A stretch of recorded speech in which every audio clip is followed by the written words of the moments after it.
Hi, Chrissie. Thank you for joining us. I've done a wee intro there at the start, but I won't do you justice. So if you don't mind, if you can share with everyone who you are and what you do.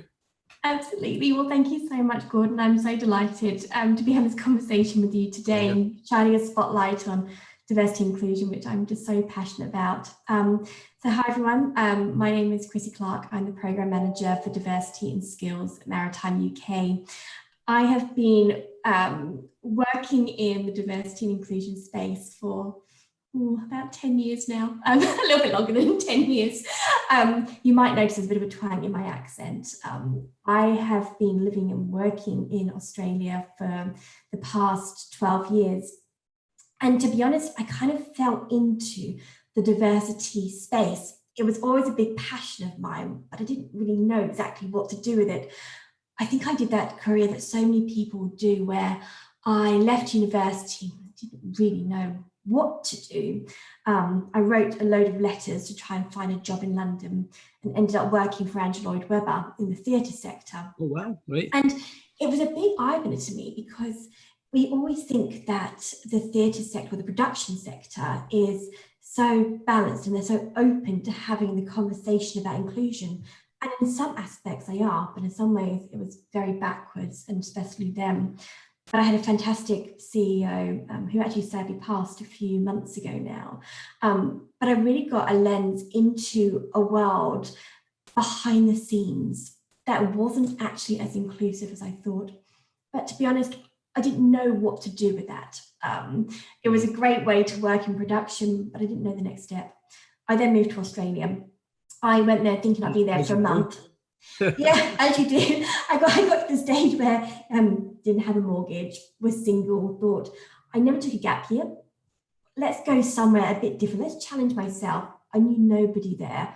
That was probably a bit stupid of me. Had no idea what I was going to be doing there. I knew I didn't want to travel. I knew I wanted to work. Didn't know what I wanted to work in. So literally packed my bags, said I'd be there for a month, but I did the working holiday visa for a year just in case. And oh my goodness, the first 6 months were atrocious. I mean, wow. You move to the other side of the world and it's familiar but different. I ended up working in a job doing event management, which I loved, but it wasn't really for me. I just didn't know who I was. I kind of lost a bit of identity. And so I never forget this one moment of going, well, it's that kind of moment of, do I fly or do I fall? So I can just pack my bags and go home, or I can change this around and just give it one more last shot. And I decided to do that because I had nothing else to lose. So I got a really good flat share with a fabulous person. I applied for another job. It was just a contract role working at LBGT head office doing beauty care and looking after their marketing communications. And somehow I fell into HR there as well. And it was really quite amazing. And I really started to like it. But I thought, okay, well, I need to see where this can go. So I went through a skilled visa. Project management was something I loved, but working in HR really got my interest as well. And especially then working from production to beauty, just seeing the shift there. Anyway, it still wasn't the right role for me. And then my skilled visa came through. I worked at the Law Society a little bit, looking after a few different areas, but in particular, starting to work with some of their female leaders. Right. And we realized that there wasn't a forum for all these female solicitors to come together and actually to share. So we set something up and I loved it. It was fabulous. But it wasn't a D&I job. And I think I'd started to really kind of hone in to say, okay, this is actually where I want to take my next step. A role then came up at the Minerals Council, which was the Peak Industry Association representing coal and metalliferous mines around the country. I knew nothing about mining, except I will have the caveat that my father is a geography and geology teacher, so a little bit was known, and often my holidays growing up were being taken down a quarry in Wales as a field trip. So there was a tiny bit of knowledge, not much. Your mum must have been delighted. Yes, absolutely. I still remember the call and they were like, oh, this is fabulous. It was quite incredible because I still never forget my first couple of weeks. I started as being the operations manager looking after membership and having the conversation with the CEO to say, well, what is the proportion of women working in the sector? Right. I said, well, we don't actually really know, but we think it's about 3%. Right, okay. And you go, that's a problem. What's being done about it? And they said, well, nothing in New South Wales at the moment, but would you be prepared to look at something? And I had the complete imposter syndrome of going, well, I'm not prepared to do this, but this is such a great opportunity, why not? So went into the board and said to them, can we shine a spotlight on this? I can see that Western Australia is actually launched a Women in Mining Awards. Could that be something we could maybe bring over to New South Wales to start looking at role models and shining a spotlight on that? And I think at some point we need to start looking at some data, maybe a bit of benchmarking. But I'm not going to sit here and pretend I know the answers. I don't. So with your permission as a board, I'd like implementation leaders from all your organisations to help me form a bit of a steering committee to be the people to actually have the answers. So Women in Maritime was born. Women in Mining was born. Not Maritime. Women in Mining was born. That's next month. That's the next one. Hold on. So you literally did, you put that all on there off your own back. Yeah. You just, and it I just had to kind of catch that there. So you tried to do, obviously kind of not force anyone's hand, but you tried to push this forward completely off your own back. Did you have was there anyone backing you up, or was this all on your head? My CEO backed me up, but I think also the fact is I could see that other areas are starting to do this, and we could see there was momentum growing. So it's kind of let's give this a go. I mean, I ran the risk of the board turning around and saying no, but they didn't. They said yes, and we suddenly had the backing of BHP Billiton, of Glencore, of Rio Tinto, some of the biggest mining giants. And I think it did help that other states were doing that. WA was doing an awards, and I was certainly not going to pretend to set this up from scratch. I kind of utilised their model, but brought it over to New South Wales. But more than that, we had to look at a strategy. So we started to say, okay, well, how can this look? And I utilised that steering committee. We started running networking events all around the state to actually bring women in to have these honest conversations, to start looking more at role models. The awards then were fabulous. We brought in a lot of men to start having the conversation as well, because we know the power of allies is absolutely critical. Yeah. And it was a really exciting space to be in. We knew that mental health was a big issue. And we started to say, okay, well, we're looking at women in mining. That needs to be a very strong spotlight, but we also need to look at mental health as well. So we started to look about that kind of health and safety space, looking at what sort of mental health strategies we could build. And I was there for 4 years.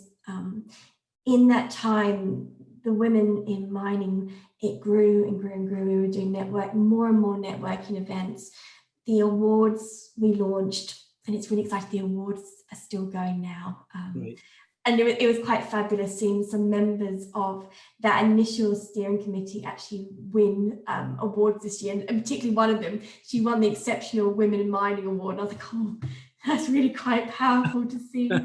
And that continued to grow and grow. The awards then turned into an Australia-wide award as well, where each state would run their state-based awards, and then all the winners would come together to be celebrated, and then there would be an Australian Women in Resources Award as well. So that was it's been really quite powerful.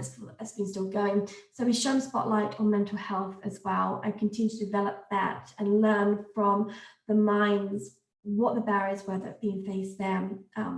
In Australia, there was a lot of sensitivity and understandable sensitivity around our Aboriginal population, especially in terms of the mining sector, where we were mining on Aboriginal land often.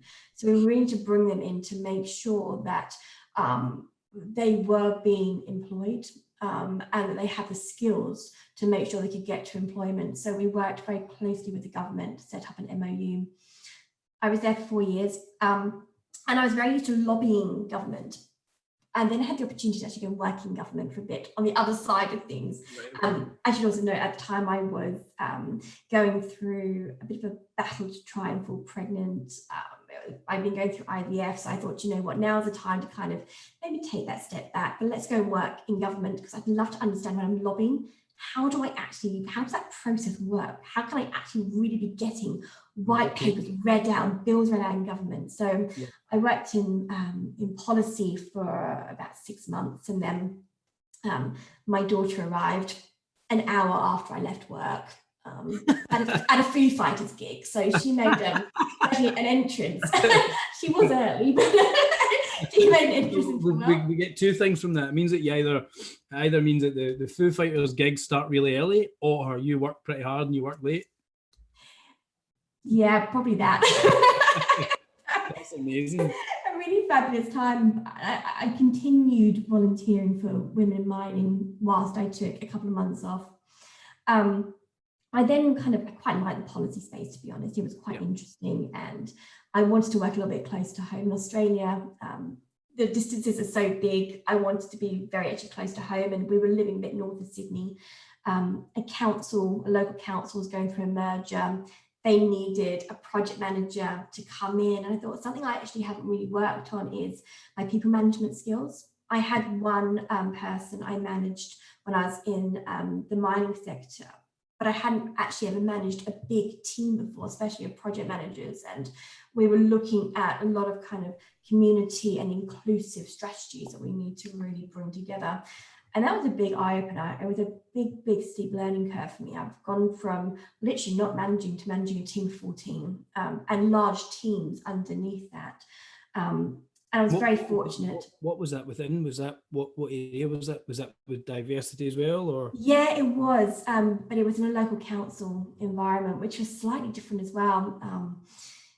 But lots of learning you bring in, and it was town planning that I was looking at. So still that planning feeling, but looking at more like inclusive policies for the whole community, and what could we be doing to make sure we're accessible as a community, how our built environment is inclusive. So I started to look at obviously some other areas around disability. Mental health still was a big thing, and unemployment as well, and the mental health impacts of unemployment around that community. It was a very interesting time. I met some beautiful people. The biggest thing for me was really trying to get to that next stage of leadership skills where I was managing teams, and I was extremely fortunate. My team was awesome, and I tried to create an environment where it was very much call me out if I'm not doing something right, but let's always move forward, let's empower each other, let's work collaboratively. Just because I'm the manager doesn't mean I'm necessarily going to have the answers. I absolutely wouldn't expect to. So let's set up this environment where we can discuss and progress.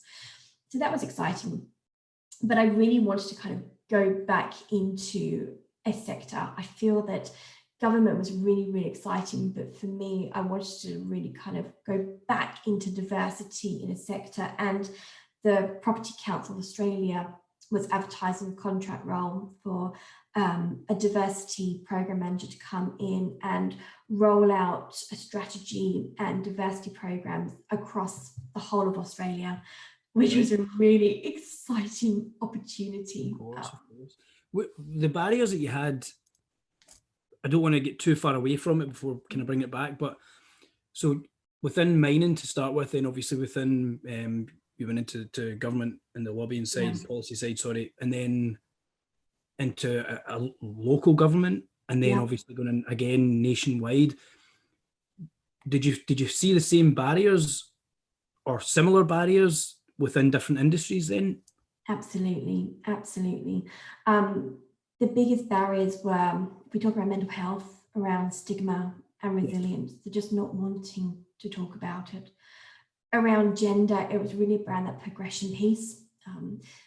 In some sectors, we knew that the recruitment was working. We were getting women into some sectors, probably more around government, but then they weren't being progressed. So what was happening there? In mining, we had obviously the battle of we weren't getting women even in. So that was really about that role model piece. Property was a bit of an eclectic mix where women were falling into the sector by accident. It wasn't a pathway of choice. They didn't necessarily realize it as students, the range of opportunities that were available in property. You didn't just have to be in real estate or a developer or an architect. You could be in graphic design, but that could take you to architecture. You could be in marketing, you could be in HR, you could be in finance. There's this raft of opportunities and transferable skills. And I think the similarity between all the sectors I've worked in is this focus on STEM. And really making sure that students are aware that STEM subjects are transferable. But there are going to be certain career choices you're going to make where you're going to have needed certain skill sets, especially around maths. You can't necessarily go into some sectors and go, I don't have a maths background, because you're going to fall short and then you're not going to progress. And that's been very similar. But I think a lot of the barriers have been around this very male dominated sectors where there's no knowledge or understanding of how to actually get up to that senior level. So often they leave. There hasn't been necessarily policies and flexibility in place for women, but also for the men, because it shouldn't always be for the women to actually take that extended maternity leave. There should be shared parental policies in place. And it's really about having those very honest conversations with the men as well to say, this is okay for you. But also more than that, it's not just focusing around childcare, there's also care and responsibilities, and that's open to absolutely everybody. We all have care responsibilities in some capacity, and it's making sure that organisations are adaptable to that. And that has been a very, very consistent theme throughout. And it's been interesting to see that. And I feel after working in law, mining, theatre, government and property, and now maritime, it has run throughout. But what is refreshing is some sectors are more willing to have those conversations than others. And I feel that as we are developing and as we're changing, and this year in particular has taught us we need to be extremely adaptable and resilient and flexible and inclusive. I'm starting to see, as across Australia and the UK, we are becoming more inclusive. We're more willing to have those conversations.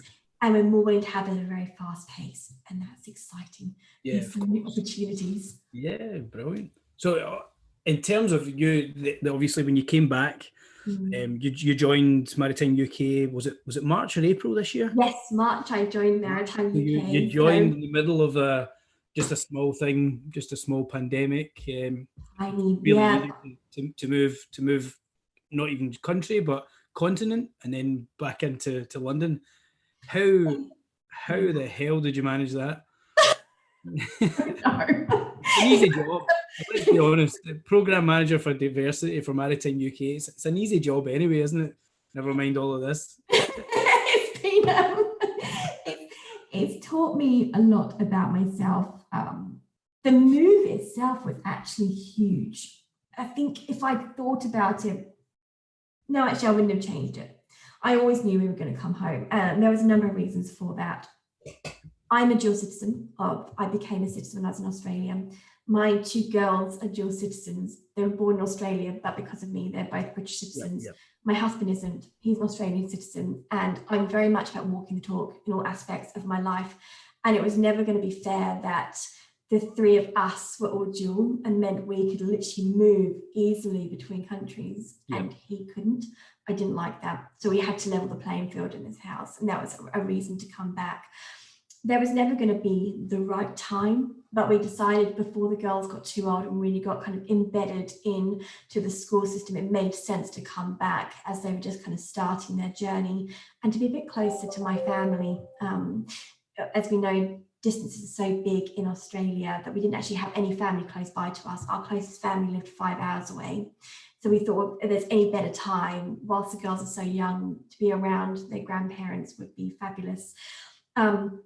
We had this crazy project wall set up in our house. And it's actually funny, when we put our house up for sale in Australia, one of the advertising pictures actually has our agile wall set along the back of all the tasks we had to do to move.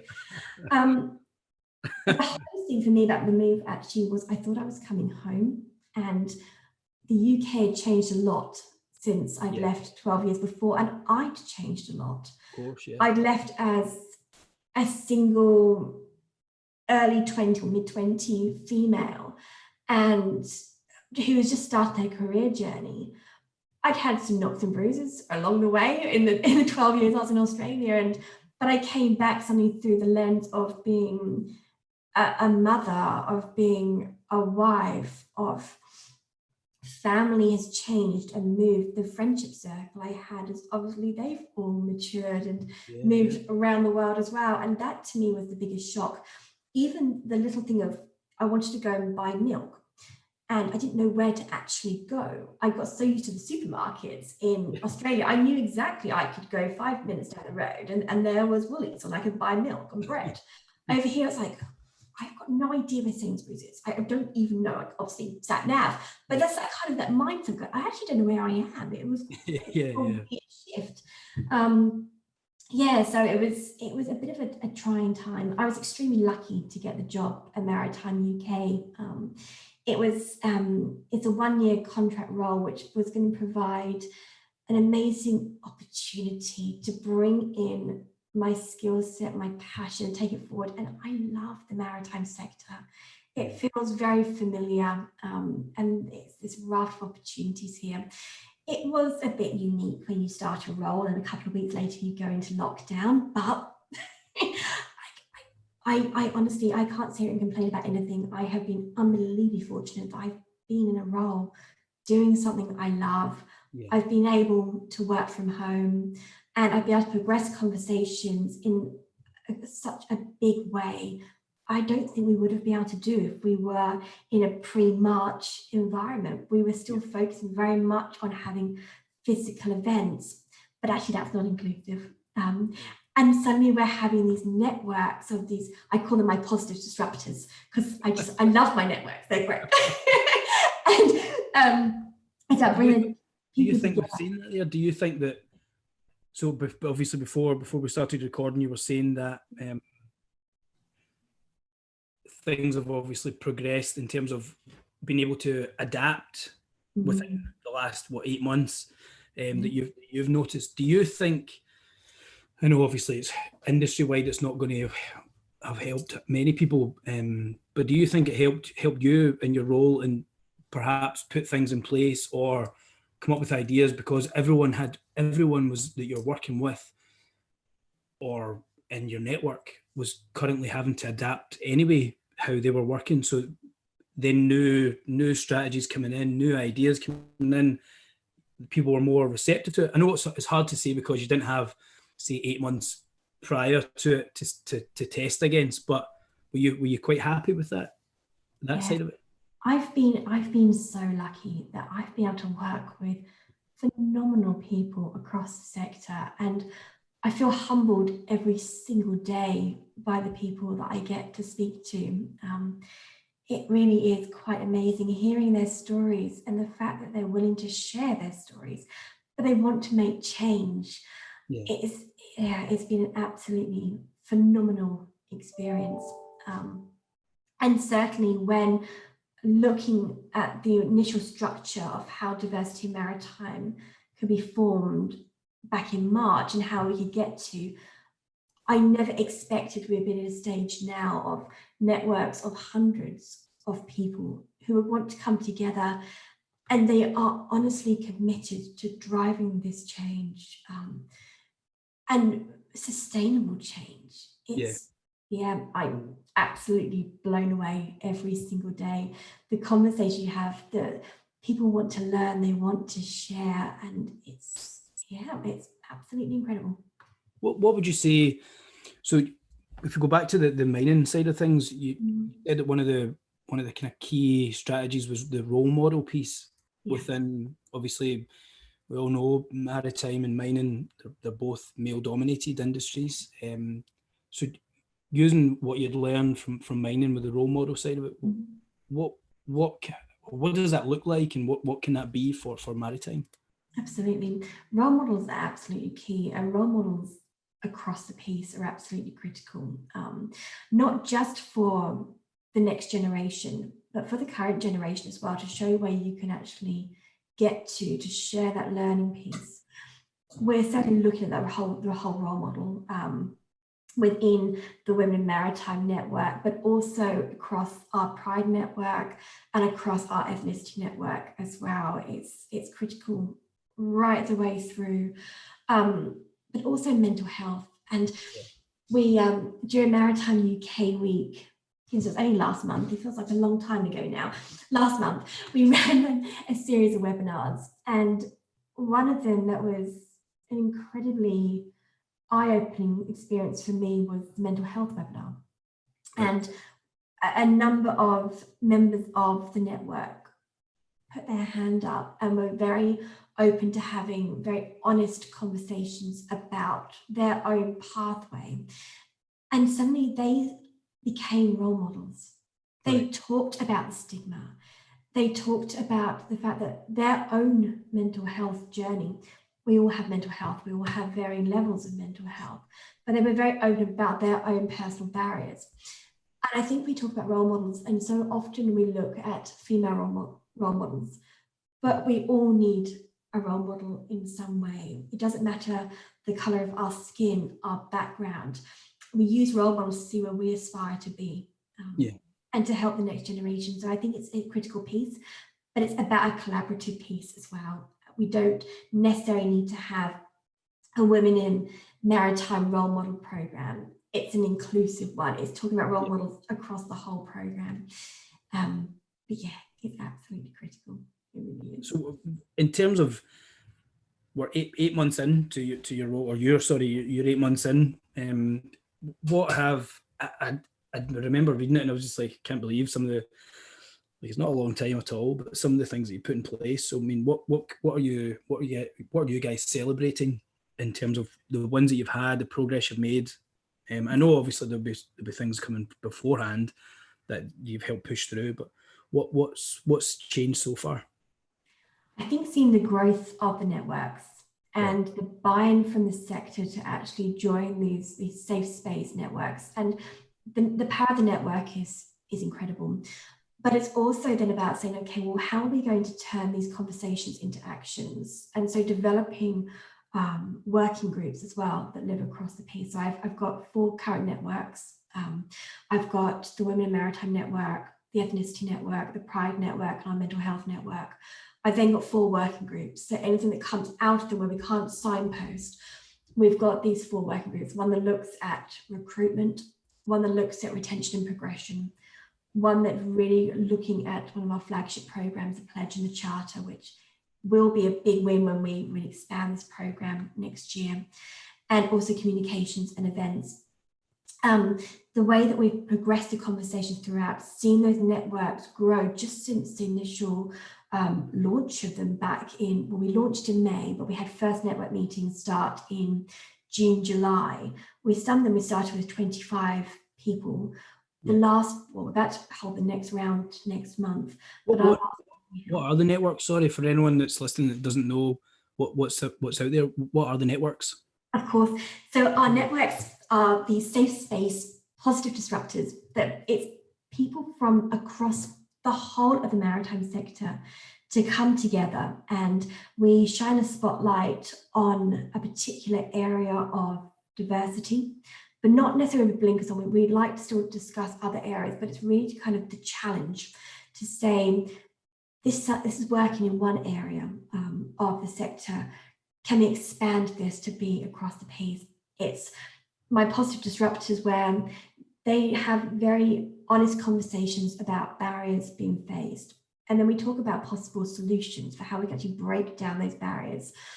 But they are safe spaces, and so we have 4. We have our Women in Maritime network, and that's kind of our flagship one. That's where the whole foundations for this program came from. And that network has continued to grow, as we are not even there yet with the gender balance piece. But we also have one that looks at mental health. We have one, our Ethnicity Network, and that started as being called our Women in Maritime Network, which was launched. But we asked the network what they wanted to be called I certainly was never going to sit there and dictate what a network needs to be called. It's Yeah. their network, it's their space. They need to feel comfortable to name the network how they see fit. The same with our Pride network. That's our LGBT plus network. Networks have between 100 to 200 participants at the moment in each one. Right. And it's an open movement. The door is always open. If you can't attend a network meeting, you're not going to be off the network. It's very much about themes and coming together to share, but also the power of the ally. We say that come to our Pride network as an ally as well. We need to make sure the balance that is not all allies coming to the networks, but it really is about bringing everyone together to be inclusive. So we have the 4 networks. We meet once a quarter, and we're very much open to anyone that wants to be part of the dialogue. The power of this current environment is people can come to the network in their authentic self. They're all held via Zoom at the moment. If you want to come and have your camera off and you don't want to talk, but you want to put notes in the chat, that's absolutely fine. If you want to come and just take kind of a back seat and just listen, that's absolutely fine. You come how you want to come into the network. And then also we always share with an update afterwards. We never share recordings, they're safe spaces, but we'll just send a bit of an update. This is what we discussed, but really importantly, this is how we think we're going to take it to the next level. Have we got this right? And then we have 4 working groups. Now our working groups are smaller. They're kind of, I don't want to say they're my doing groups, but they live across the piece. So that's where we start to actually form initiatives and policies. And we want to make sure we're not working in silos. So if we know that very similar barriers are being faced, hypothetically through our women's network and our mental health network, maybe it's a solution that we say, okay, well, this is going to live across these networks to start with. We then test it with the other networks to say, is this a barrier you're also facing? Is this a diversity program? Or is it something where we just shine a spotlight on a particular area? So the 4 working groups have now met for the 3rd time. But as another checkpoint to make sure, again, we're not working in silos, we're not reinventing the wheel if we don't need to. The chairs of the 4 networks and the chairs of the 4 working groups all form a task force. And that's our Diversity and Maritime Task Force.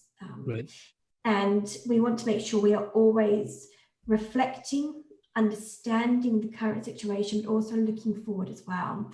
So we use it as a bit of a testing piece. So we are still very new in terms of a program, but we've got fabulous foundations that we're being formed on with the Women in Maritime Network, who have been having these conversations now since 2017, when that task force was kind of first set up. But it's an exciting space to be in, and it's going to continue to grow. Now, the reason we're looking at these 4 areas initially is we know that diversity and inclusion is so big. We don't want to dilute any of the conversations that we're having, but where do you start? So when I first started to build the program, I had conversations with the Women in Maritime Network to say, well, organically, what conversations are you starting to look at? Because if you're starting to look at mental health, it makes sense to shine a spotlight on that, because that's obviously something that's coming out of the network members. It's about collaboration, it's not about dictation. So that's why we initially set up these ones. Now, I'll be honest, at the start, we weren't going to be activating that Ethnicity Maritime Network this year. It was in the pipeline.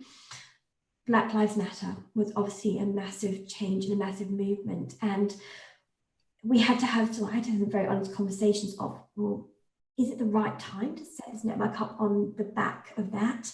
Have we created another barrier before we've even started? But if it's right for the sector, then we will absolutely do it. And we had a lot of conversation through those other 3 networks and through the wider sector to say, is now right? And it was. And oh my goodness, that first network meeting was powerful. We had 95 people that came in and shared their stories, and it's continued to grow. And goodness me, I'm in awe of all these networks and everyone that will come in and share. So it's exciting. It is. It's so exciting. And it's, as you say, so Women in Maritime has obviously been set up, did you say 2017 there? Yep. Yes. But still, just the fact that it's, there's there's a lot to be done, obviously, within the industry. Everyone's aware of that. I mean, in terms of people, as you say, getting involved, if anyone's listening, where do they go? How do they get involved in that, or any of the networks? Absolutely. So we do have a sign-up page on the website.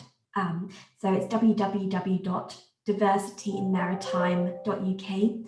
And that is a web portal which provides information on all the networks, what the objectives are and aims of those networks, how to get involved. We're very open and transparent. We always put the dates up. We always put what the theme of those network meetings are going to be about. And we encourage people just to come along and try it. If it's not for you, absolutely fine, but do come along. So our next two that we've got coming up in a couple of weeks, we've got our Ethnicity Network meeting on the 2nd of December. We've got our Mental Health Network meeting on the 8th of December, and our Pride and our Women's Network come back together in January. We always make sure we continue the dialogue. So we have a LinkedIn page as well, Diversity in Maritime, where we put regular updates, and we have our Twitter account as well, NUK Diversity, and we encourage anyone to follow that. But I always love to hear from people. Any ideas, come and speak to me. I'd love to hear from people. Brilliant. I'm sure you will. It might not be inundated. I don't know how big the podcast is, but you may get 2 or 3. You never know. 2 or 3 is great. Let's start the change. Yeah, exactly. So in terms of, like, I don't want to be too focused on any one of the networks. Obviously, they're all equally as important. Obviously, the Women in Maritime piece, it's we've got mutual contacts, and some of the conversations we've had, and the barriers for women. Obviously, the role models piece is excellent, and I know a few that are definitely role models. Even yourself, you're going to be a role model for many to look to, and just even your openness and honesty about earlier on. You had no reason no pressure to share, obviously, the pressures you had trying to start your family. But again, it's to hear these things. Sometimes it's just people being honest that makes a big difference. For you coming in from a completely different, I mean, I've lived in Australia, WA, worked in mining. I get that side of it. When it's obviously the male dominated side was what I was referring to there, sorry. Coming in from that and seeing the progress you've made, honestly, when you come in, and not trying to put too much pressure on yourself here, but where do you see the levels between the two, or the comparisons between the two industries? Is maritime, from what you can see within the UK, is it better, or does it have a good few steps to go to reach the same levels of? I think. Good question, so apologies. No, it's a great question, and it really is. I think in some ways the maritime sector is very advanced, and in some ways it's only just starting the journey. But I think what has been quite amazing about the maritime sector is the willingness to have these conversations. It's hard to compare like for like, because when I was in the maritime sector, I started there in 2011. And in terms of a world, it was a very different world back in 2011. Yeah. Goodness, even 2019 was a different world to the world we're living in. Yeah. But I think maritime is a global sector. We can learn a lot from other countries, but we can also share a lot that's happening here. Where we want to get to be honest, I'd love my jobs not to be needed anymore. I'd love diversity, inclusion, and equality just to be a way of life that we don't need to shine a spotlight, because it just as is. People have a seat at the table who should have a seat at the table. We've got to a stage where people can be transferable skills. We've got to a stage where the playing field has been leveled. Do I think that will happen in my lifetime? I'd love to hope so. Who knows? Yeah. Because if I had the conversation with you this time last year even, would I be sitting here in a completely virtual environment, bringing networks together where I've got people calling in who are out at sea, some people working in an office, some people working in ports? I would have laughed and said, yeah, okay, that'll probably happen in the future. So I think right now, We don't know. Yeah. I think more than ever, let's not stop talking about diversity and inclusion. It is so, so important to progress. And even when the world becomes back to the new norm, we need to continue what we've learned this year in terms of inclusion. We need to not lose that. We need to progress it. We need to make sure we are leveling the playing field, and we continue to do that. And I think the barrier that I have seen in some other sectors is often when the world becomes a bit better, somehow diversity and inclusion is forgotten. And so my biggest thing would be, let's not forget it. Let's just continue. Yeah. Let's keep pushing ahead. And what, I mean, I would say from the outside looking in, in terms of, I suppose we are involved in the industry, but not any of the key areas, obviously within recruitment. But from the outside looking in, companies, just not even within maritime, companies are very much open to putting or being part of a movement. So anyone I've seen some really awesome things from like BP recently, a few other companies, and then with the LBGT, there's been so much brought through or brought forward in the last year. The culture change within a company is a completely different thing. Now, given your over 10 years experience within diversity, do you have any really good examples? Is there anything that springs to mind of companies that have created the culture and maybe what they did? So for example, someone, if there's a ship manager listening, or if there's an owner, someone from an owner, and they want to put that in place within their office or within their company, what can they do? I know they can do things, but where have you seen success? Really, I suppose that's probably what I'm trying to say. Yeah, of course. That's always a tricky one. I think success comes from the top and buying from the top. If you don't have those senior leaders bought in, to be honest, you're probably not going to make that sustainable change. I always hate to have that kind of negative lens on it, but it's true. But it's about empowering the staff to be part of the conversation, to feel that they are safe to call things out and call things back in again. Yeah. But if the leadership isn't brought in, that's where it will stop. Something we actually did in the property sector, which worked really, really well, was having a male champions of change group. The male champions of change movement was actually established through the previous sex discrimination officer in Australia. And the power of that, when you get those senior leaders actually brought in on a strategic level to say, okay, as a whole sector, this is what we need to look at. And then even better than that, having an actual implementation leader within their organizations to actually be accountable for it. So they're accountable as a senior leader. They've put their hand up, they've signed a pledge to say they're going to be. But when you start to see those implementation leaders, that's when you know, okay, well, the change can happen. And that implementation leader can be very senior.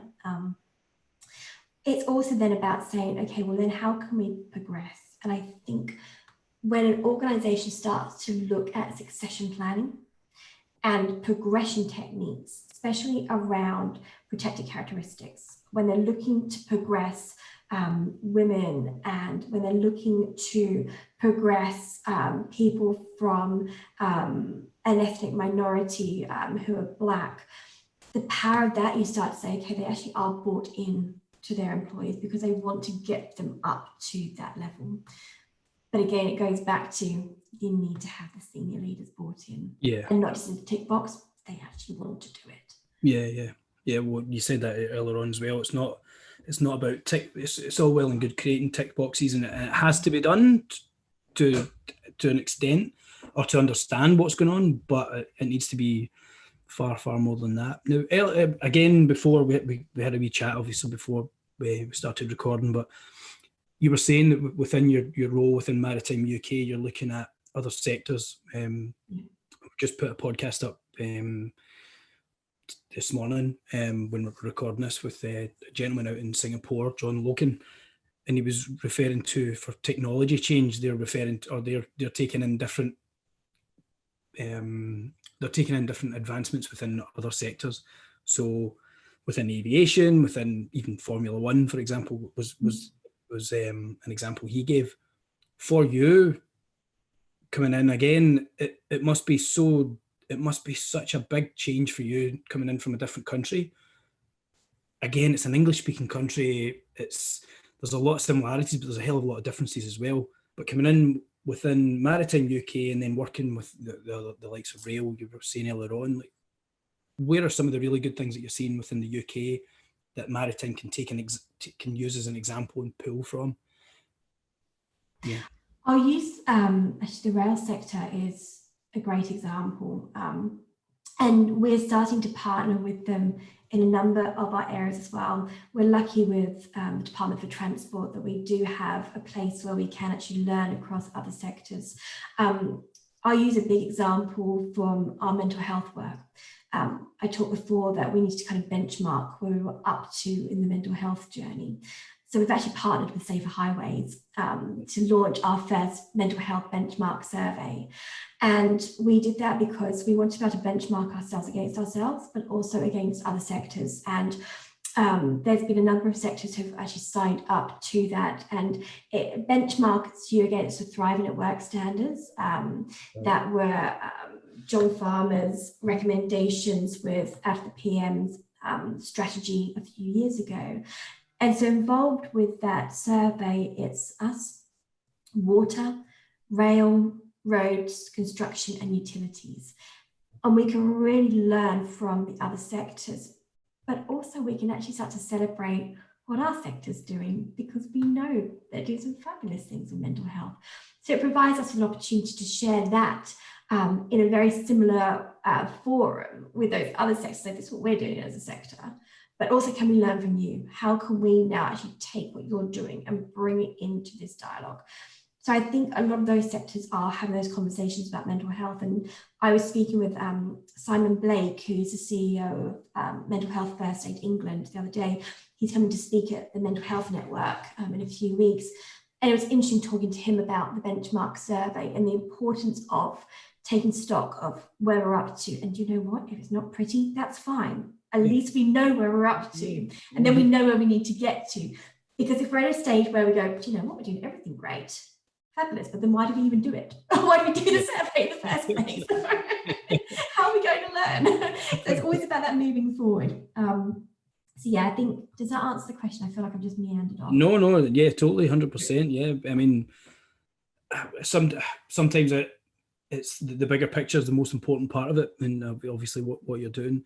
You had obviously earlier on we were saying about the kind of why diversity within Maritime UK. I mean, you've put points in so far within that, but what does that mean for you, or even just for Maritime UK? Absolutely, the maritime sector is so diverse, but so not inclusive, or hasn't been so inclusive. And I think now we've got so much momentum to make it inclusive. Let's continue. Why diversity in maritime? Why not? We want to have that pipeline of highly skilled, diverse people to support it into the future. It makes business sense. It makes global sense. And so let's recruit, retain and progress the best talent we possibly can, without having a blinker on that this might only be from one particular protected characteristic or not. It's about bringing everyone together. It's about collaborating. It's about sharing best practice, but it's about also having very honest conversations about barriers. I'm really lucky with diversity in maritime. It's a really exciting space because it's going to continue to evolve. At the moment, we're shining a spotlight on those 4 areas, and that's not going to stop. That's going to grow, and we'll shine a spotlight on other areas as well. It's a continuous movement. Whilst Maritime UK is obviously looking at skill set in the UK and retaining our best people in the UK, we can't also be so naive to know that maritime isn't global. And I go back to being in Australia and maritime being very familiar. I had friends who were seafarers. I had friends who were in the Navy there. you live and you work around the water the whole time, you automatically you learn to sail. I learned, well, badly to sail. I tried. But I think you're surrounded by it in terms of... You need to remember the potential people that are going to be listening to this. So it's like, it's like okay, did you? But no, it was very bad. But I think it covers everyone out there. I mean, even in the mining sector, you look at how you're actually going to be moving coal. It's by ships. You've got ports that you're with the whole time, like around Newcastle. So I think it was very much there. It was very much kind of ingrained. Even when I worked in the local government for a bit, it was around climate change, it was around flooding, it was around our coastal environments and what we were going to do about that. Especially on the Central Coast, we had lots of peninsulas, but we had a lot of water as well. We had a lot of ferry operators. So it was very much kind of entrenched the whole time. So it's an exciting space. I love it. I feel that I can bring my skill set in. But oh my goodness, I'm learning every single day. And isn't it wonderful to have the opportunity to be able to do that? It certainly is. It certainly is. I mean, I'm conscious of time here. I don't want to be taking up too much of your time, but looking ahead, we can kind of go for that. Looking ahead, what do you think is the future for the sector? I think it is a diverse, inclusive sector. I firmly believe it is. I think we're going to be looking at how we can progress this conversation, how we can level the playing field. And I know I keep going back to that, but it's so important. That's what it's about. It's making sure people do have a seat at the table. It's about recruiting and retaining our best and using them as role models for this sector and for other sectors as well. It is about transferable skills. Now, let's retain our best talent that we possibly can and get them in. Okay, brilliant. Before we go, every episode we've been asking just a couple of kind of quicker questions, just to get a wee bit more insight into yourself. So the first one's around influences. Now, I'm an avid reader, and these days there's ton more audiobookness rather than just always on the Kindle. But is there anything that who do you have any influences or anyone that you always look to? Is there any really good books that you've been reading of late that you would recommend? Oh, maybe not books necessarily, but there's two people I really kind of aspire to be like. Jacinta Ardern, let's call her out as this amazing PM of New Zealand. I mean, she is awesome. Yeah. Anytime I kind of think about my direction, where I want to be, I look at her journey. Yes, she's a political, but she's also very much about inclusive. She was an independent. She rose up from not going into politics, but really getting there. And who can fault Kamala Harris? I mean, she's absolutely incredible. So I'd say they're two of my biggest influences. But on a personal level as well, it was actually my grandfather. Right. My grandfather was a colonel in the army, and he was the most inclusive grandfather you could ever have. He would call me out on things, but he would let me call it back in as well. He always believed that there should be that balance. It was interesting that my granny was in finance, and there was never ever a question that both of them would work full-time. They balanced my mum and her sister and the childcare arrangements, and goodness, this was back in the 50s and 60s. And it was quite incredible. So he was an absolute inspiration to show that you can rise up, but you can also you can be a caring father and grandfather as well. As a colonel, he would go out and fight, but he would always come back and hug whenever time we saw him. So that's amazing. That's lovely. That's I like that. That's the best one I've heard yet. I've got to be honest. Okay, and then the last question will be, what's your first memory or your first story around the marine industry, whether it's on a vessel or anything like that? It's probably going to come from your childhood, I'd imagine. But is there anything that springs to mind? Oh, it was actually going on. It was going on a boat around Sydney Harbour, and it was a cross-industry event. I can't remember what the actual event was, but we had some senior executives on there, and I was brought on as quite a junior level at the time, was when I first started. And the willingness for these senior executives to have these conversations, but also just being on the water, was quite incredible. Being a Londoner, born and bred, to be honest, I've never really been out on the water that much before, but it was, yeah, that was probably one of my first memories. And at the time, someone said, always look up. And it was interesting at the time, I didn't know what it meant. But then it later kind of dawned on me that when I worked in the property sector, you always now look up to the top of buildings and see how things were built and where the background was of them being built.